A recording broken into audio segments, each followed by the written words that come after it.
welcome to another video brought to you by the good people at FM Wonderkids. Today is the Season 6 review of the Wolverhampton Wonderkids series. Now, we're going to go through as normal, talk through all our tactics, all our signings that we made, and how the season eventually ended up. I'll spoil for you here on screen. Now, do us a favour before we get into it, don't forget to like the video if you appreciate what we do here. It helps us out a lot.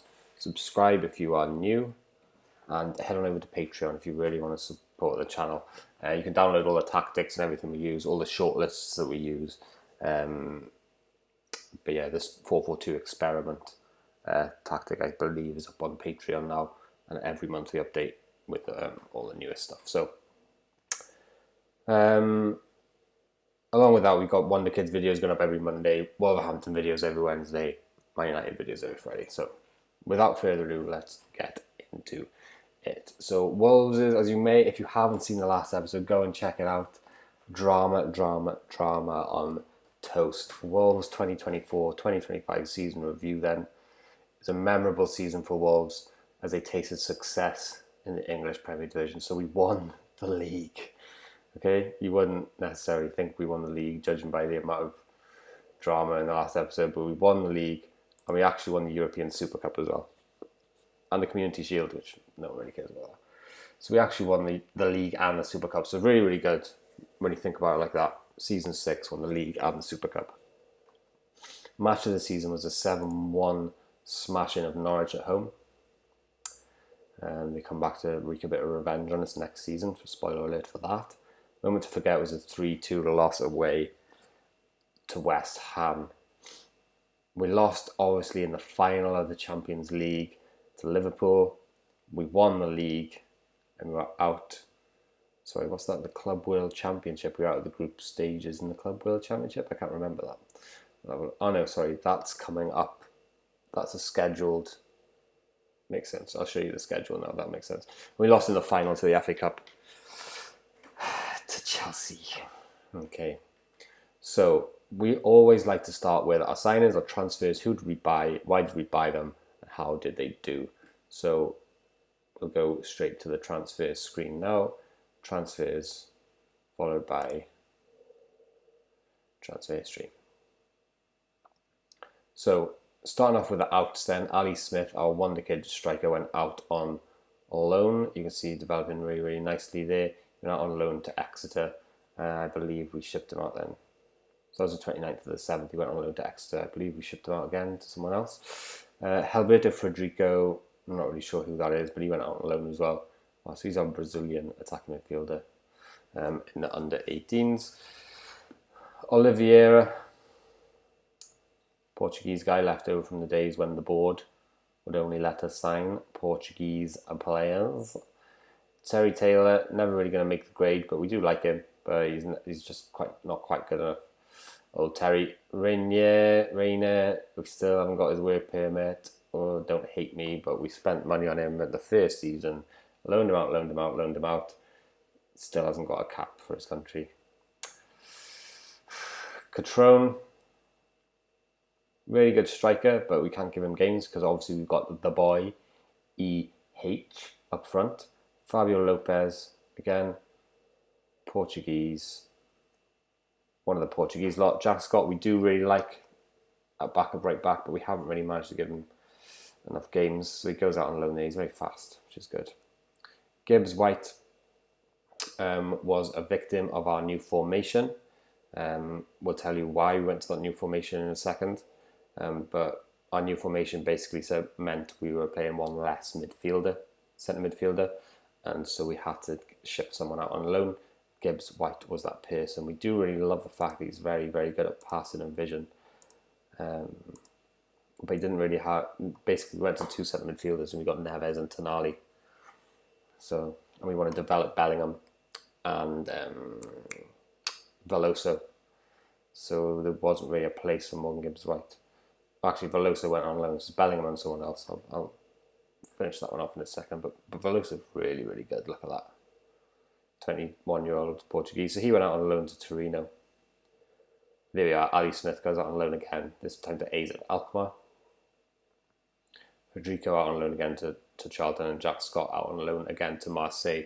So I generally loan them out for 6 months, and then they come back, and then they might get a place, or they might get loaned out again. Okay, the ins then, some very interesting ones. So Kyrgyzstan, we started developing the under-18s and under-23s a bit more seriously now, because we got to a point where we were actually quite happy with our squad, apart from 1 or 2 places. So we've got this huge transfer budget, and we're like, what are we going to do with it? So we plough it into our under-18s, plough it into our under-23s. So David Kyrgyzstan is one of those, 17-year-old, right back, French. Have a little look at him now. Go to his reports. Can't quite see that because my face is in the way, but he's got a good, some good star ratings there. Greenwood, obviously, here's Mason Greenwood. He hasn't quite developed as he probably could do in the game, but he popped up on the transfer list, and of course we were going to get him. This is another reason why we went to the different formation, which we'll show you in a minute. It's essentially a 4-4-2 or a 4-2-4. This was 2 strikers. So Greenwood popped up on the transfer list, 27 million. We have to buy him, as well as this guy here, Fati, Ansu Fati. Wonderkid at the start of the game. He's an elite winger now.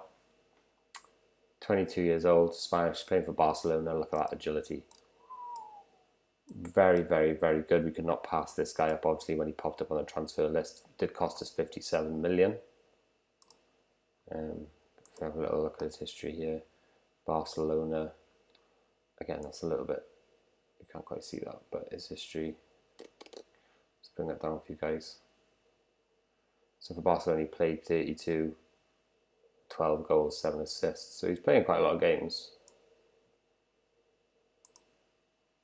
So we got Fati in. Sid then, goalkeeper, 17 again. So investing in the youth.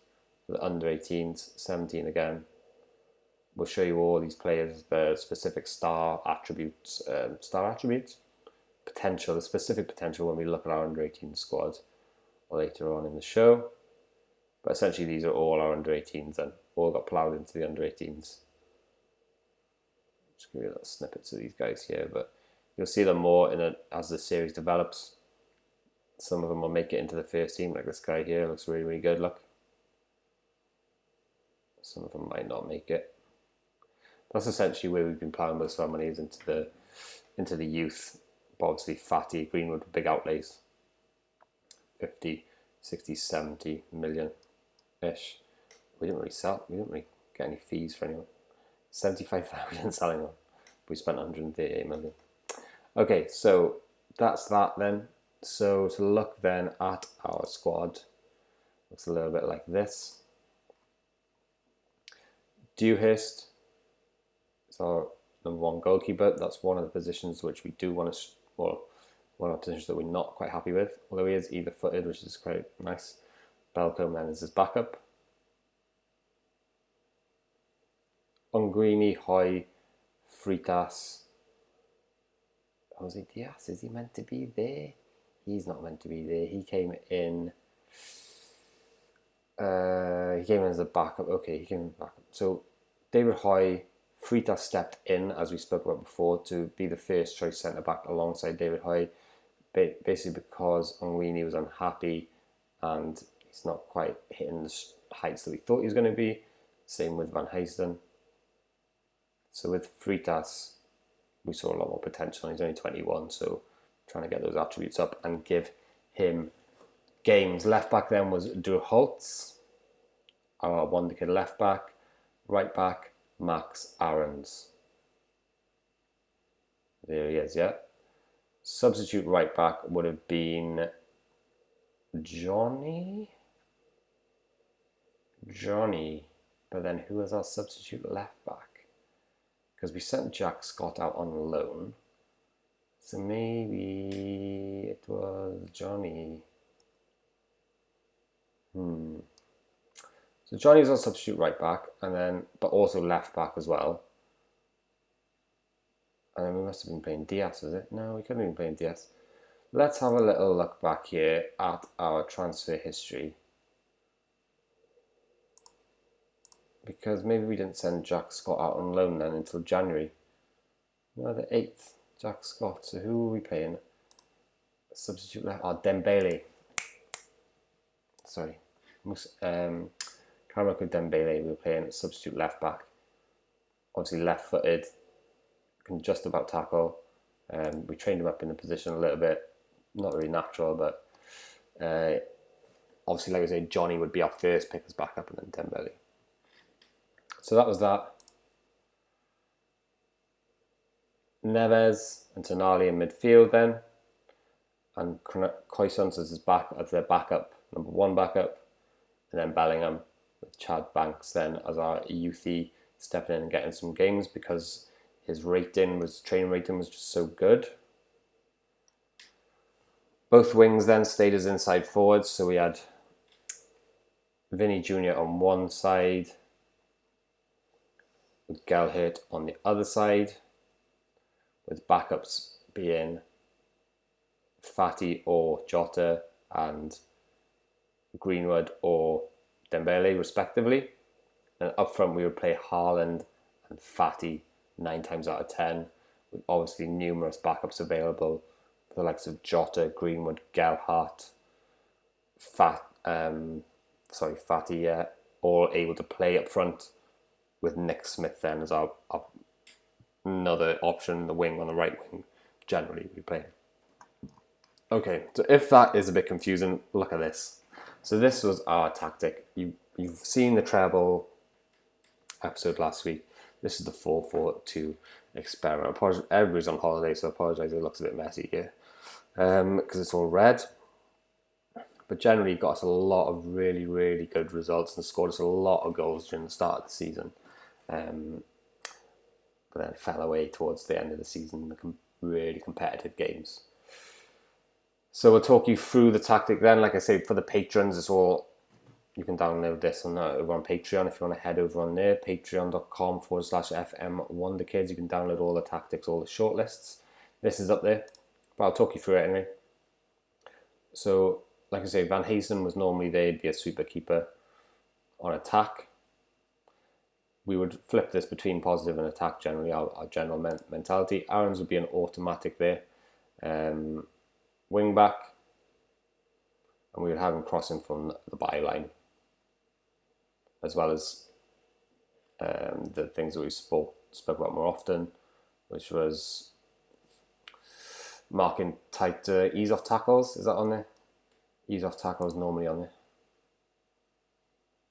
Usually having easing off tackles. That could have been a big reason why we lost a few games, to be fair, if we didn't have that on. So I would suggest putting ease off tackles on there to give away less fouls. Shoot less often, because you don't really want your fullbacks shooting, obviously. You want crossing from the byline because of our 2 inside forwards. We'll be coming into this position. We want our fullbacks to be going into this position. It's harder to defend across if it's coming from the byline, obviously. Centre-backs then are both the same in terms of individual instructions. Dribble less, shoot less, ease off tackles, mark tighter. Left-back's very similar to the right-back there as well. Tonali and Neves, very much due to their, greenness on their roles. Due to the greenness on their roles, the positions picked themselves. So we wanted to play with 2 deep line playmakers. Just to give us like a structure, because if you play a deep line playmaker, you know where they're going to be on the pitch, and if you play another one next to them, you know they're going to kind of do the same. The shape's going to be okay. You don't want a ball winning midfielder running off all over the pitch trying to win the ball. 2 deep line playmakers, one more defensive and one more supporting, gives you a really solid structure, I think, at the back, and they're obviously both more than capable of playing that because of their creativity and their passing ability, like that vision, etc. Yeah. So really solid there in the middle of the park. Those 2 really good players there, I felt gave us the option to take one out, because obviously we had 3 players here in our 4-3-3. We kept our 2 inside forwards there. We put them on support because we didn't have this third midfielder. We wanted them to be able to support our fullbacks in the defensive and transition side of the game. And then bang, these 2 is what's going to win us the games, hopefully, in this experiment 4-4-2 tactic. Fati and Haaland, both playing pressing forwards. Now the reason for that, we're playing a Gegenpress press, we're playing very aggressive. We wanted them both attacking and we wanted them both pressing. Similar to the two deep line playmakers in the middle, we wanted them both we wanted to be able to trust them both to do the same job essentially. So press, press, press, win the ball, shoot, shoot, shoot. So again, you've got shoot more often here for Haaland. Fatty, we did play with having him a little bit more support in there, so we didn't put him on necessarily shoot more often, but eventually we put him more attacking, like I said, because we just wanted to counter them going forward, bang, bang, really aggressive. Really good tactic. We liked it a lot. We got tackle harder there on our two wing backs again because we're further up the pitch. Hopefully it won't cause too much of an issue. So that's that one, excuse me. Positive then, but essentially generally mostly attacking, to be fair. Duurholz there is the only guy who's on automatic mentality. In possession then, hitting early crosses, playing out of defence, playing into space, standard attacking width, run at defence, and be more expressive, crucially. So it's kind of like similar to a 4-4-2 United used to play in 1999, if I can say that, but a bit more of a high pressing version. Hit me up in the comments if you think I'm wrong. Counter pressing and counter attacking, yeah, distributing quickly to the centre backs. So a bit more modern in that sense because we're playing out from the back. Out of possession, then we're playing a higher line, very narrow, and using the offside trap. Not marking tighter, but like we said, our two defenders are marking tighter. We'll have a little look then at how this tactic panned out for us in terms of results. So we'll go to our schedule. Don't look at that bit. Don't look at that bit last. Okay, so friendlies, bang. We were absolutely smashing the friendlies, bang. Barcelona in the Euro Super Cup 3-2. We were absolutely chuffed with that. There's that massive 7-1 victory. And it's just green, green, green. And look at all these goals. 6-2. If you followed me on Twitter, you would have saw that one on there. Fatty with a hat-trick and Gelhardt with a hat-trick as well. If you look at the match stats there, we had 25 shots. We only had 2 clear-cut chances. We had 25 shots for 12 on target. 6-2. Absolutely smashed that one. 4-0 against Cologne. 7-2 against West Ham. Again, this is where we're playing Haaland. So we were playing our left-sided striker as a support. So Fatty there at 8.7 off the wing. Gelhardt there. Neves and Tonali. Hoy and Van Haysen stepped in for this game. If you look at the stats here, we had 6 clear-cut chances, 23 shots. We did concede 3 chances though to West Ham and 12 shots. Another big one here, 5-0 against Salzburg. Again, more support in there, like we spoke about, Fatty and Gelhardt, Neves, Tonali, all having superb games. Johnny there with a 9 rating. If you look at the stats there, 30 shots. Again, 5-0 against Brighton. 26 shots, 56% possession, 3 clear-cut chances.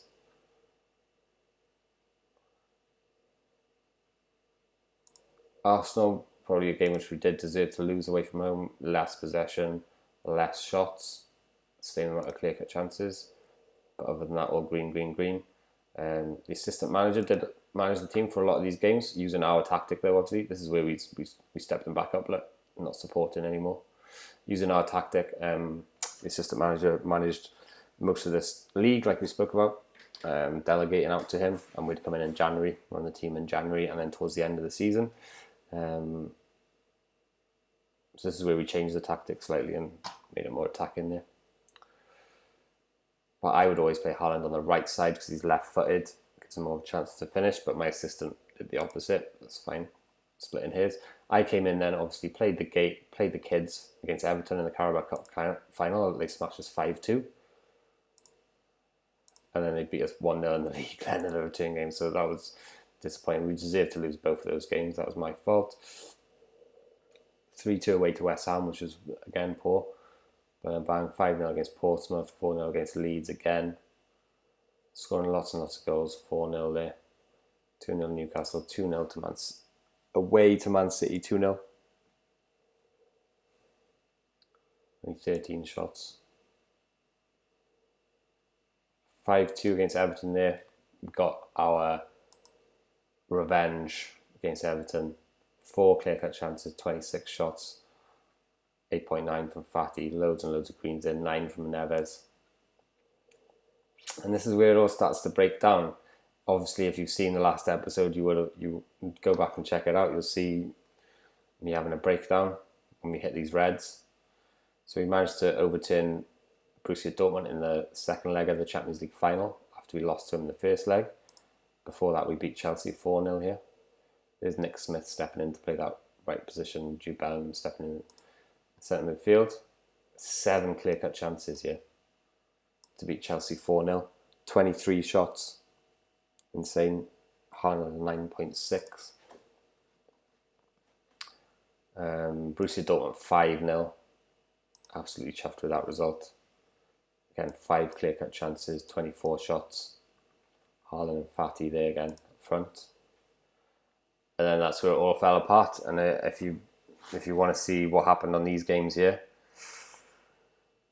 tune into last week's episode. I mean, Man United and Bournemouth, we lost those games fair and square. United in the league, I mean, we a little bit unlucky to lose 2 clear-cut chances, but they did have more shots than us. But it was away at Old Trafford. I mean, you can't expect to win that game, really. Bournemouth have been our bogey team. Somehow they managed to beat us 4-3. This formation that they use just absolutely kills us every time. But again, we had 4 clear-cut chances and 20 shots to their 1 and 14. So we were a bit unlucky in that one, I think. And then if you want to see what happens in all the finals, like I said, we managed to win the league. We still managed to win the league, even though we lost the last game to Middlesbrough. I think we ended up winning it on goal difference, or by 1 point. So we hung on in there, won the league, which is good. Haaland didn't get top scorer though. Martial did. So I think maybe splitting the striker role into 2, they shared the goals out. Vinny Jr. as well jumped in there. We'll have a little look at that in a little bit. And we lost the Champions League final.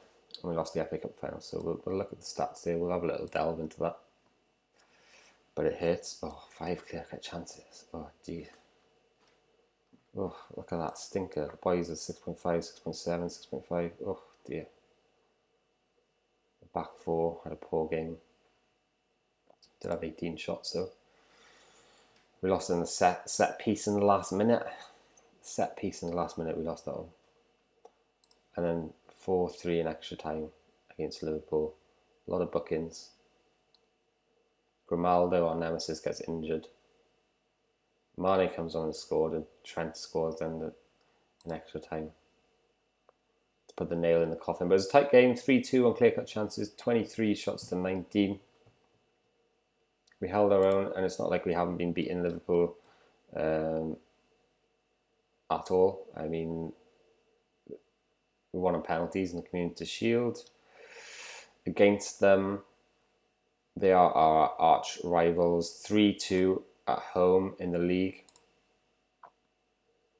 Smashed them 3 clear-cut chances, 30 shots. Away in the league, I think we must have won or drew because we only lost to Everton and Arsenal. 1-0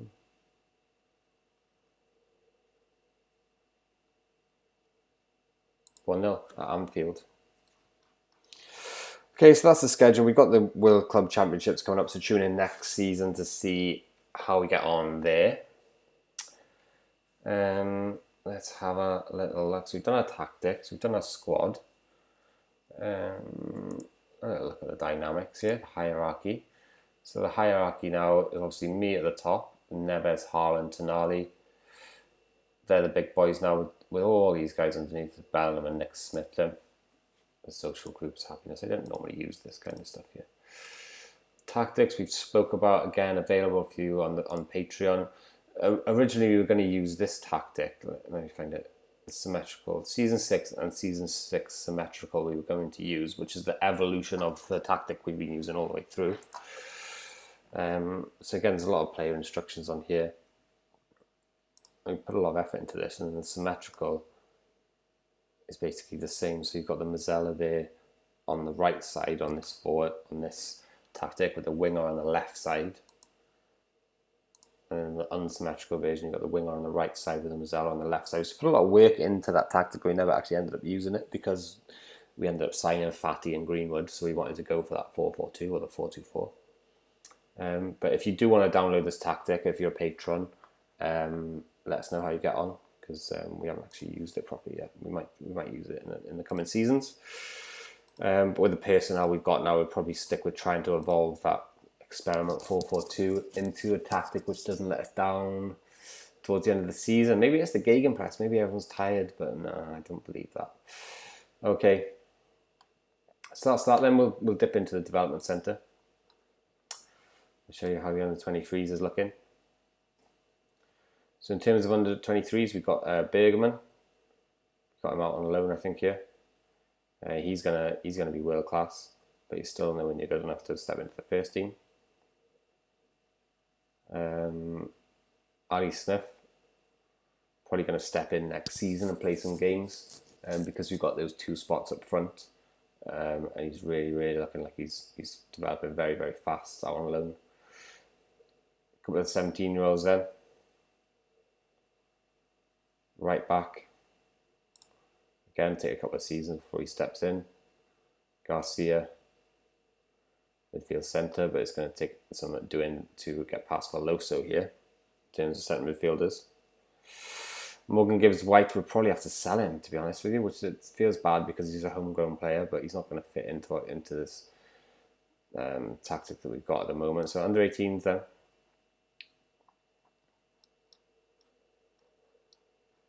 So no one's really setting the world alight on the under 18s, but we've actually filled the under 18 squad because, as we know, last season we left it a bit threadbare, or was it the season before?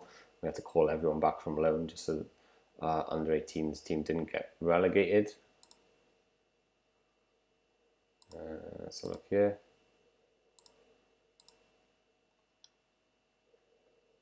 Oh dear, he's been relegated, is he?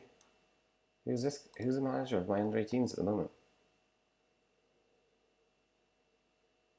Because that is not good.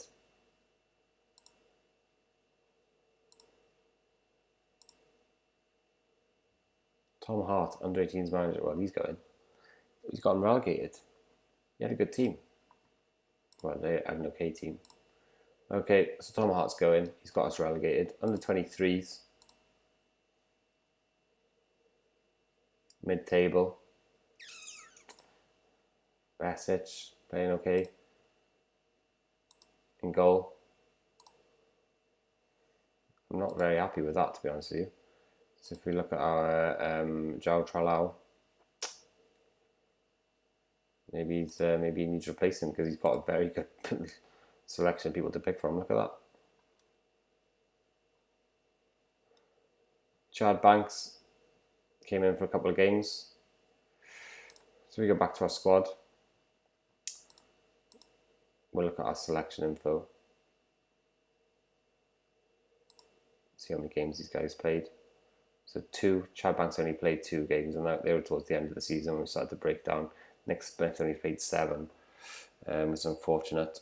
We managed to get 10 for Dembele. So he's not really playing that much. Gelhart's just been doing so well. Gelhart scored in like all the finals going now. Jose Diaz again, backup centre back. Sid didn't play at all. So that's it. Next season, we go again. The Wolves side of 2019. Where are they now? Club visions and expectation going into the next season. Play entertaining football. Well, we certainly be doing that. All those goals. Yeah, check it out next season. Season 7. Fatty wins the Golden Boot award here in the Champions League, followed by Haaland and then Mane. But you don't get nothing for Golden Boots. Max Aaron's, Fatty and Haaland named in the team of the league, and then it's on to the Champions Cup. And like I say, pick up with us next Wednesday.